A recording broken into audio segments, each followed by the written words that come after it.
Au Festival Western de Saint-Tite, on était aux premières loges, puisque nous habitions dans la ville. À l'école, j'étais dans les cadets, et tout allait bien. Mon premier emploi, ce fut celui de CFLM à la TUC. On m'a confié aussi des articles dans l'Écho de la TUC, qui était le journal appartenant aux mêmes intérêts. Mon patron, Jean Trépanier, qui était un homme très agréable. Oui, c'est toi que j'aime, ah oui, c'est toi que j'aime.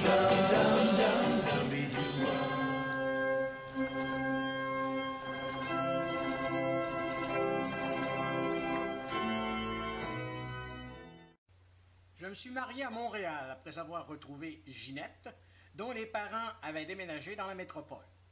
C'était le 7 septembre 1963 à l'église Saint-Albert-le-Grand, et nous avons pris l'autobus pour Warrensburg, dans l'État de New York, pour le voyage de noces. Je me suis mis en quête d'un emploi et j'ai trouvé à CFLV Valleyfield, une petite ville sur les bords du lac Saint-François, avec un bel environnement. François, il travaillait le matin et en fin d'après-midi et il a créé mon personnage, Anatole. J'ai même donné un spectacle au cégep.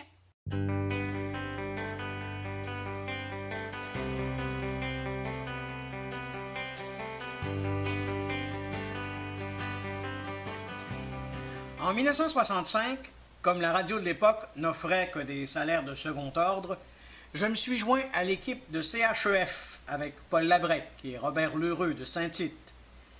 Comme Ginette était enceinte, elle devait donner naissance à Jean-François le 1er janvier 1966.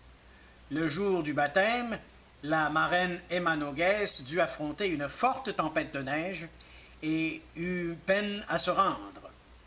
Passons tout de suite à CKLM, où j'ai été engagé comme lecteur de nouvelles pour ensuite faire du reportage sur la route. Malgré le défi important d'aller chercher de l'auditoire alors qu'elle diffusait sur la toute dernière fréquence de la bande AM, la station dirigée par Guy Darcy avait réussi à regrouper toute une brochette de gros noms comme Roger Beaulieu, Jean-Pierre Coallier, Suzanne Lapointe, Pierre Chouinard. Je fus embauché au service des nouvelles comme lecteur de bulletins et je suis aussi passé au reportage et même à la circulation en hélicoptère. J'avais un compagnon de travail très futé du nom de Gilles Proulx, frère de Jacques, qui s'est illustré à différentes stations de radio et télévision. C'était ce matin-là, le 5 octobre 62. J'arrivais d'une petite formation avec José Ledoux, qui avait une école de théâtre à Verdun, qui était reporter à CKVL. Henri Norbert, qui était un comédien classique, m'avait donné une formation de base. Et puis, c'est Montmagny qui m'avait engagé. Après avoir fait une tournée, je suis allé dans ton patelin, à CGMT, chez Chicoutimi. Je bafouillais mes tests. Et puis... Mais Montmagny m'avait envoyé, grâce à M. Poitras et M. Deschênes, j'oublierai pas le nom de ces deux messieurs-là qui m'avaient donné une première chance. On rentre à Montréal, à CKLM, arrive l'expo, et là, Guy Darcy m'offre de quitter le métier de disc jockey. Aimerais-tu ça couvrir, devenir reporter, couvrir la visite des chefs d'État? De Gaulle, j'avais réussi à lui donner la main. C'était pas des farces au lendemain du Québec libre. On avait tellement vibré. C'était probablement le personnage le plus de stature physique et politique. Étiez-vous là au moment où il a prononcé du haut du... Oui, j'étais au pied de l'escalier. Oui, l'hôtel de ville, j'étais là. Il y avait 12 000 personnes. Et... C'est avec lui que j'ai fondé le syndicat des employés de CKLM affiliés à la CSN.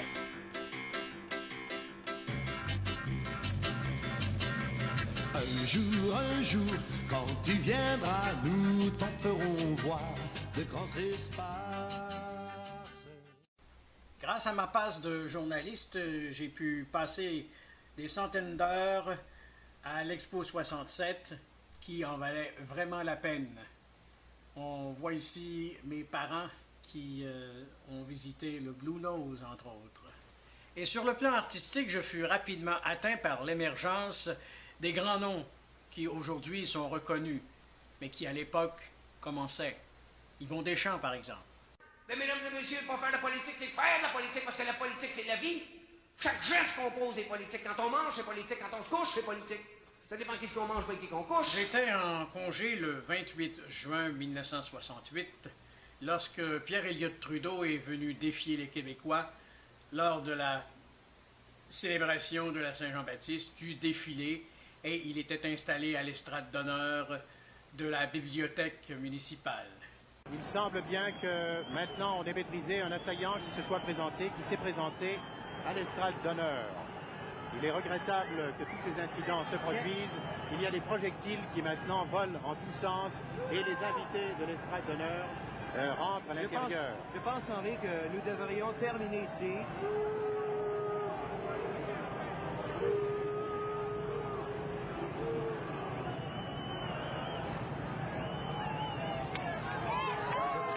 Monsieur Trudeau insiste, il veut demeurer sur place.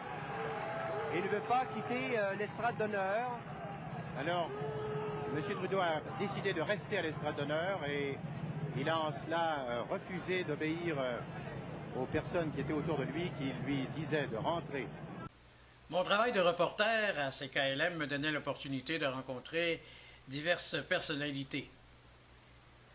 Mais rapidement, l'année suivante, en 1969, le 9 avril, devait naître mon fils Philippe, mon joueur de trompette.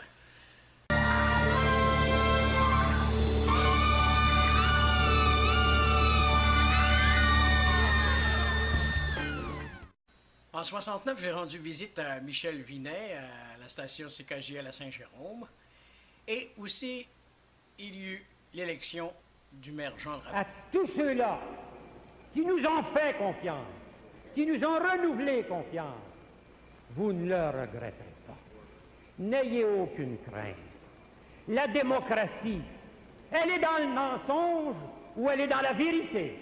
Nous allons continuer de nous tenir près du peuple par tous les moyens dont nous disposons, qui ne sont pas les moyens traditionnels qui étaient trop souvent, dans le passé, un jeu de ficelle entre les mains de quelques-uns qui ne sont pas élus et qui croient dominer l'opinion publique. J'étais à CKLM lorsqu'a éclaté la crise d'octobre 1970.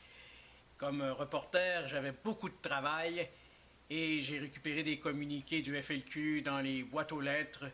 Et lors de l'enlèvement de Pierre Laporte, par exemple, je me souviens que je traversais le pont Victoria et que dès que j'eus traversé, j'ai fait demi-tour pour retourner vers Saint-Lambert, à la résidence de Pierre Laporte. Plus tard, on lisait le fameux document, le fameux manifeste du FLQ à la télé. Le Front de libération du Québec n'est pas un mouvement d'agression, mais la réponse à une agression, celle organisée par la haute finance, par l'entremise des marionnettes des gouvernements fédéral et provincial, le show de la Brinks, le Bill 63, la carte électorale, la taxe dite de progrès social, Power Corporation, l'assurance médecin, les gars de la Palme. Mes préoccupations pour l'avenir du Québec m'amenaient à militer pour le Rassemblement pour l'indépendance nationale. Et c'est là que j'ai connu Pierre Bourgault. À nous de convaincre les gens que cela est nécessaire et vrai. À quoi nous servirait-il d'avoir les meilleures solutions si toujours nous les retenons pour nous-mêmes, de crainte d'effrayer quelques électeurs ici ou là?